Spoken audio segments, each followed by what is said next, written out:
남자아이라고 한다면 만화 영화를 싫어하는 아이가 없을 것입니다. 저도 남자아이였기에 어렸을 때 만화 영화를 아주 좋아했습니다. 지금도 뭐 가끔씩 시간이 나면 만화를 보곤 하는데, 제가 어렸을 때 봤던 만화 영화는 주로 용사가 칼을 든 용사가 악당과 싸우는 만화, 막 이렇게 총을 들고 싸우는 만화, 뭐 후레쉬맨, 이거는 이제 만화는 아니지만 뭐 후레쉬맨, 바이오맨 뭐 이런 영화들을 줄곧 봤더랬습니다. 그렇게 한참을 여러 가지 종류의 만화 영화와 그런 뭐랄까요, 파워레인저 뭐 이런 것들을 제가 섭렵을 하면서 한 가지 질문이 생기게 되었는데, 그 질문이 무엇인가 하면, 왜 용사는 마지막에 가서야 가장 강력한 무기를 꺼낼까 하는 질문이었습니다. 왜 그 용사는 마지막까지 가서야 가장 강력한 무기를 꺼내어 싸울까 하는 질문. 분명히 그 마지막 그 필살기 무기를 들고 기술을 쓰면 단번에 그 악당을 제압할 수 있는데, 그렇게 하지 않고 그 용사는 얻어 터질 것 다 얻어 터지고, 맞아야 될 것 다 맞고, 고생해야 될 것 다 고생한 후에 눈빛을 반짝이면서 안 되겠군 하면서 이렇게 마지막 무기를 꺼내는 그런 장면들, 그것을 보면서 어렸을 때 왜 그렇게 할까 이런 질문을 던졌더랬습니다. 왜 그럴까요? 만화 영화나 뭐 전쟁 영화나 뭐 기타 등등 여러 가지 싸우는 내용들 중에서 왜 그렇게 할까? 왜 마지막 순간에서야 반드시 이기는 기술을 쓸까? 제작자의 입장에서 생각을 해보면, 그렇게 해야 분량이 나오고, 그렇게 해야 시청률이 올라가고, 그렇게 해야 어린아이들이 그 간질간질한 그 마음 때문에 다음 화도 찾아보기 때문에 제작자의 입장으로서는 당연히 그렇게 해야만 하는 일이겠습니다. 그런데 만약에 용사가 악당과 싸우는 그 이야기가 만화 영화, 가상의 이야기가 아니라 실제로 오늘날 우리의 삶 속에서 이루어지는 일이라고 한다면 어떨까 하는 생각을 해봅니다. 만화는 재미를 위해서 마지막에서야 비장의 카드를 꺼내는 것이 당연한 일일진데, 우리네 인생은 재미로 사시는 분 계세요? 없으시죠? 우리의 인생은 재미로 사는 것도 아니고 목숨도 여러 개가 아니기 때문에 가장 강력한 무기, 반드시 이길 수 있는 무기를 꽁꽁 숨겨놓고 얻어 터질 것 다 얻어 터지고, 맞아야 될 것 다 얻어 맞고, 고생할 것 다 한 다음에 꺼낸다라고 하면, 그 인생은 그것만큼 어리석은 인생, 미련한 인생, 사서 고생하는 삶이 있을까, 그런 생각을 해보게 됩니다. 사랑하는 성도 여러분, 예수님을 믿는 사람들에게 있어서 가장 강력한 무기를 하나 꼽으라고 한다면 무엇을 꼽을 수 있을까요? 가장 강력한 무기, 뭐가 있을까요? 반반한 외모, 기깔나게 부르는 찬송 실력, 이런 것들도 꼽을 수 있겠지만, 제가 생각하기에, 그리고 오늘 우리 함께 나누고자 하는 것은, 가장 강력한 무기, 우리에게 있어서 가장 강력한 무기는 바로 기도입니다. 기도하고 계신가요? 요즘에 어떻게 기도하고 계신가요? 혹 이 기도, 우리에게 있어서 가장 강력한 무기인 이 기도를 만화 영화의 주인공처럼 꼭꼭 숨겨놓고 있지는 않은지, 그냥 마지막 순간에 한번 써야지 하고 아껴놓고 있지는 않은지, 우리의 신앙을 한번 돌아볼 귀한 시간이 되기를 주님의 이름으로 축복합니다. 요즘 제 첫째 딸이 저를 부쩍 자주 찾아옵니다. 원래 찾아오긴 했는데 부쩍 많이 찾아옵니다. 주로 제 딸이 찾아오는 이유는 주로 엄마한테 혼이 났거나, 엄마가 안 주는 초콜릿이나 비타민 캔디를 먹고 싶을 때 저를 찾아옵니다. 아빠, 초콜릿 주세요. 엄마가 안 된다고 했어요. 하고 이렇게 아빠를 찾아옵니다. 아빠, 이것 해주세요. 아빠, 이것 도와주세요. 아빠, 이것 해결해 주세요. 그렇게 저를 찾아오곤 합니다. 그럴 때마다 제가 어떻게 할까요? 엄마한테 혼날 것을 무릅쓰고 초콜릿을 하나 꺼내주기도 하고, 비타민 캔디를 하나 몰래 입에 쏙 집어넣어 주기도 하고, 여러 가지 문제, 어려움들을 해결해 주곤 합니다. 프리패스, 아빠를 부르고 아빠를 찾기만 하면 아빠가 프리패스로 그 모든 문제와 필요를 해결해 주는 것이죠. 여러분, 우리가 하나님께 기도하는 것이 바로 이런 것입니다. 우리가 당면에 있는 여러 가지 어려운 문제들, 해결해야 할 과제들, 그것을 놓고 하나님을 찾는 것, 그것이 바로 기도라고 할 수 있는 것이죠. 그래서 기도야말로 예수 그리스도로 말미암아 전능하시고 무한 사랑의 마음을 품고 계신 하나님의 자녀가 누릴 권세요 특권이요 인생을 살아감에 있어서 가장 강력한 무기인 줄로 믿습니다. 아멘이 이렇게 작으면 안 되는데 가장 강력한 무기인 줄로 믿습니다. 자, 그러면 가장 강력한 무기가 우리에게 기도일진데, 나는 하루에 5분 정도 기도합니다. 손 한번 들어보실까요? 5분 이상.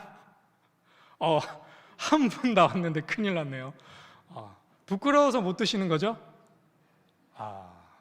네, 그러리라 생각을 하고, 요즘 우리는 어떻게 기도를 하고 있는가, 얼마만큼 기도를 하고 있는가, 아멘으로 크게 화답하시면서 열심히 기도하는 삶을 살아가고 계신 분들도 있는 반면에, 기도를 하긴 해야 되는데 내가 기도를 안 하고 있다, 이런 마음이 찔림이 있으신 분도 있으리라 생각합니다. 하나님의 자녀된 우리에게 있어서 기도만큼 강력한 무기가 없고 특권이 없을진데 왜 우리는 종종 기도하는 것을 깜빡하면서 살아갈 때가 있는가? 우리 함께 마가복음 9장 28절과 29절의 말씀을 함께 읽겠습니다. 마가복음 9장 28절과 29절의 말씀 함께 읽겠습니다. 시작.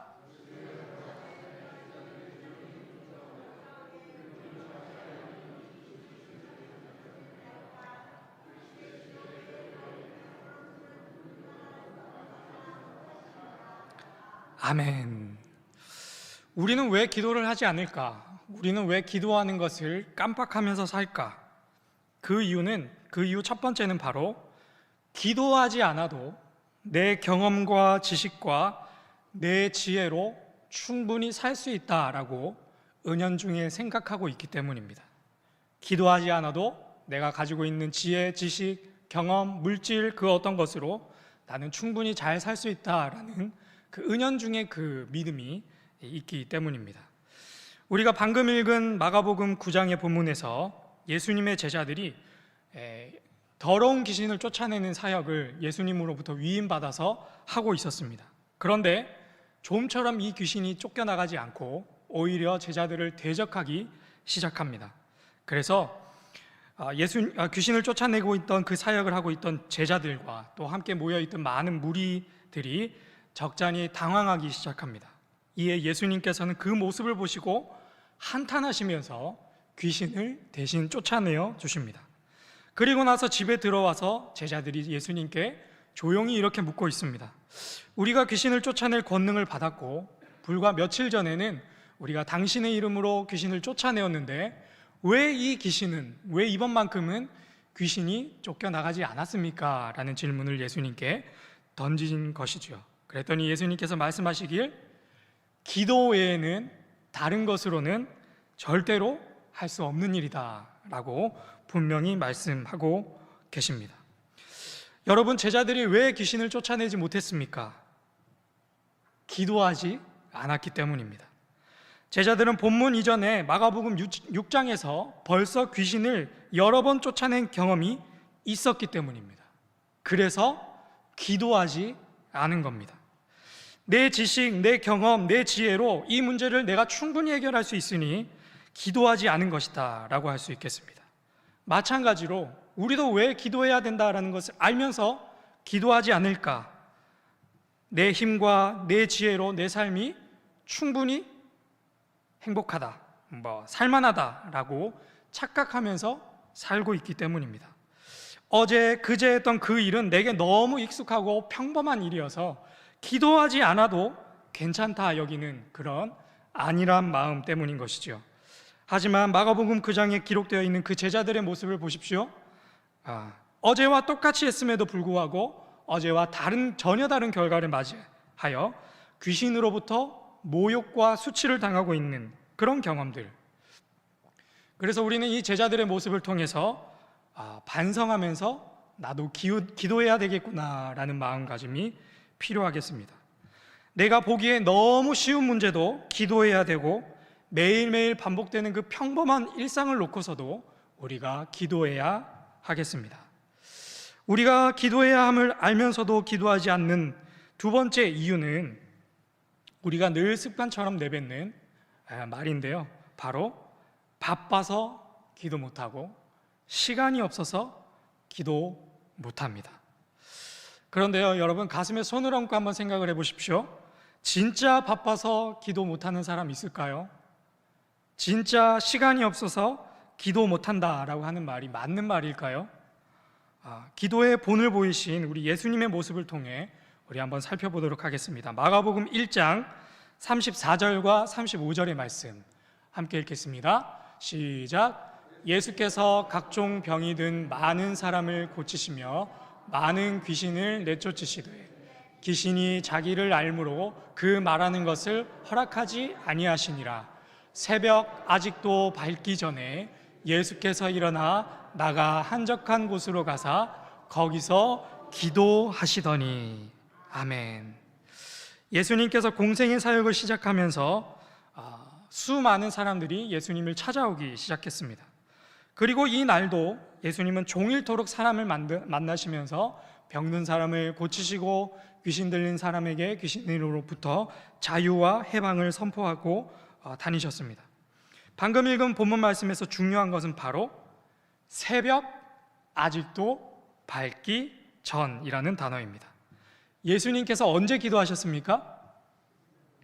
새벽 아직도 밝기 전. 많은 사람들이 아직 잠들어 있는 그 시간에 예수님께서 시간을 내어서 기도하셨다라는 말입니다.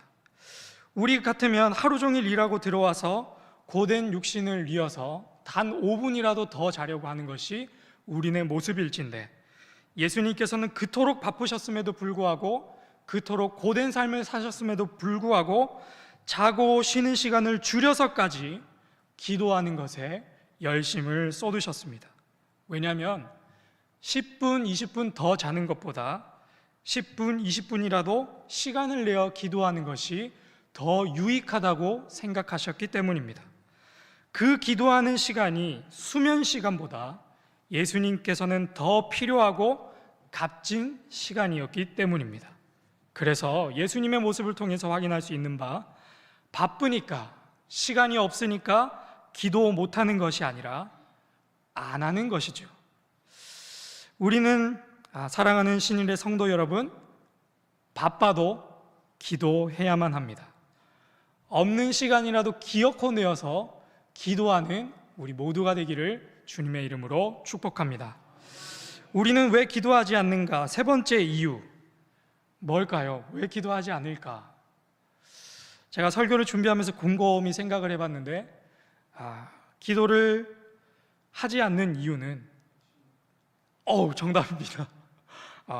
기도의 힘을 믿지 않기 때문입니다. 기도야말로 우리의 삶을 승리로 이끄는 가장 강력한 무기다라고 라는 것을 우리가 입술로는 고백하지만 우리 무의식으로는, 우리의 삶으로는 그것을 믿지 않고 있기 때문입니다. 내 기도 듣지 않으신다는 불신, 기도에도 바뀌지 않는다는 불신, 그 불신앙이 그 마음 가운데 있으니 기도보다 내 지혜를 의지하고, 기도보다 내 경험을 의지하고, 내 지식을 앞세우고, 기도보다 좀 더 자고, 좀 더 졸고, 좀 더 눕기를 선택하는 것이죠. 오늘 우리가 읽은 사무엘상의 배경이 되는 사사시대의 이스라엘의 모습이, 이스라엘 백성의 모습이 딱 이런 모습이었습니다. 하나님께 묻고 맡기기보다 각자 자기의 소견에 옳은 대로 자신의 경험과 자신의 지식과 자신의 지혜를 발판 삼아 살던 시대였습니다. 주변 민족들이 계속해서 자신들을 괴롭히고 있음에도 불구하고 하나님을 찾기보다 사람 찾기에 바빴고, 하나님으로부터 그 문제의 해답을 얻는 것이 아니라 사람으로부터 그 문제의 해답을 얻고자 애썼습니다. 그래서 그들은 평소에도 하나님을 찾지 않았고, 심각한 문제가 생겨도 하나님을 찾지 않았고, 왕이신 하나님 나라의 백성임에도 불구하고 이방 나라 사람들과 똑같이 하나님을 찾지 않으면서 그렇게 살았습니다. 이제 사무엘 선지자가 이렇게 말합니다. 우리 사무엘상 12장 23절의 말씀, 우리 마지막으로 읽겠습니다. 시작. 나는 너희를 위하여 기도하기를 쉬는 죄를 여호와 앞에 결단코 범하지 아니하고 선하고 의로운 길을 너희에게 가르칠 것인즉. 아멘. 기도하기를 쉬는 죄가 있다라는 것을 확인할 수 있는 본문이죠. 오늘 우리가 읽은 이 사무엘상의 본문에 따르면 우리가 각 가정에, 각 교회 안에서 하나님으로부터 귀한 직분 받은 자일진데, 기도하는 것을 쉬어도 될까요? 안 될까요? 된다고 생각하시는 분 혹시 손 한번 들어보시면, 예배 끝나고 저랑 잠시 면담을 좀 기도하기를 쉬어서는 안 되는 일입니다. 기도는 꼭 해야만 하는 일입니다. 하나님을 믿으면서도 기도하지 않는다라는 것은 전능하신 하나님을, 사랑의 하나님을 믿지 않는 불신앙 그 자체이기 때문입니다. 그래서 기도하지 않는 것은 당연히 죄로 이어질 수밖에 없는 것이죠. 사도 바울도 우리에게 이렇게 권면합니다. 항상 기뻐하라, 쉬지 말고 뭐하라? 잠자라, 쉬지 말고 기도하라. 사랑하는 신일의 성도 여러분, 그리고 특별히 일대교구 성도 여러분, 기도하셔야 합니다. 바쁘니까 기도하셔야 하고, 시간이 없으니까 기도하셔야 하고, 평안하니까 기도하셔야 하고, 어려움이 있으니까 기도하셔야 하고, 건강하니까 기도하셔야 하고, 몸이 아프니까 기도하셔야 하고, 아무쪼록 우리의 생명이 붙어 있는 대로 살아있기 때문에 우리는 기도해야 하는 줄로 믿습니다. 특별히 교회에서, 교구에서 직분을 맡고 계신 분들이라고 한다면 더더욱 무릎이 닳도록 기도하셔야 합니다. 내 뜻이 교회와 교구에 이루어지지 않도록 온전히 하나님의 뜻이 우리 교회와 우리의 조직 가운데 임할 수 있도록, 내가 속한 교구와 남녀 성교회와 구역 가운데 이루어지도록, 내 가정과 내 일터와 내 삶 속에 하나님의 뜻이 이루어질 수 있도록, 하나님의 도우심이 임할 수 있도록 우리는 기도해야 하는 줄로 믿습니다. 저도 설교를 빌어서 올해는 조금 더 기도하는 것에 힘쓰기로 여러분들 앞에서 결단하고 다짐해 봅니다. 내 경험, 내 안위, 내 좁고 좁은 소견에 의지하여 그것만 따라 살아가는 그런 목회자가 되는 것이 아니라 하나님의 뜻을 구하고 하나님의 도우심을 얻고 그것으로 간증하는 목회자가 될 수 있도록 저도 기도의 재단을 쌓으려고 노력하겠습니다. 그러면 일대교구는 어떻게 해야 될까요? 기도해야겠죠? 일대교구만 기도하는 것이 아니라 여기에 있는 모든 분들도 기도해야 되겠죠? 네, 내일 새벽 기도에 우리 최삼영 목사님 설교하시는데 많이 오시는지 한번, 안 되면 온라인으로라도 기도하는 우리가 되기를 소망합니다. 우리 옆에 계신 분들과 이렇게 인사하면서 마무리하도록 하겠습니다. 우리 한번 보시면서 매일 기도하며 살겠습니다 하고 인사 나누겠습니다. 네, 한 번 더 인사할 때는 당신을 위해서도 기도하겠습니다 인사하겠습니다. 네, 험난한 세상, 우는 사자와 같이 산길자를 찾는 이 악한 세력으로부터 반드시 이길 수 있는 가장 강력한 무기는 기도인 줄로 믿습니다. 제가 기도하겠습니다. 우리의 기도를 들으시는 하나님, 우리의 인생에 있어서 가장 강력한 무기인 하나님께 기도할 수 있는 특권과 자격을 허락해 주셨음에도 불구하고 우리는 바쁘다는 핑계로, 시간이 없다는 핑계로, 이 정도는 스스로 알아서 할 수 있다는 교만함으로 기도하면서 살지 못했음을 고백합니다. 이제는 우리가 그 모든 핑계와 교만을 내려놓고 주님 앞에 예수님처럼 매일 기도하기로 결단하오니 우리 기도의 발걸음을 주장하여 주시고 기도를 통해 하나님을 알고 하나님을 만나고 하나님을 닮아가는 우리 모두가 다 되게 하여 주시옵소서. 나만을 위해 하는 기도와 더불어 다른 이들을 위해 기도하는 우리가 되게 하여 주시고 그 기도의 권능이 나의 삶에, 우리 삶에, 기도 대상자의 삶에 확연히 드러나게 하여 주셔서 하나님께 감사와 찬양과 영광을 돌리게 하여 주시옵소서. 이 모든 것 기도의 본을 보이신 우리 주 예수 그리스도의 이름으로 기도합니다. 아멘.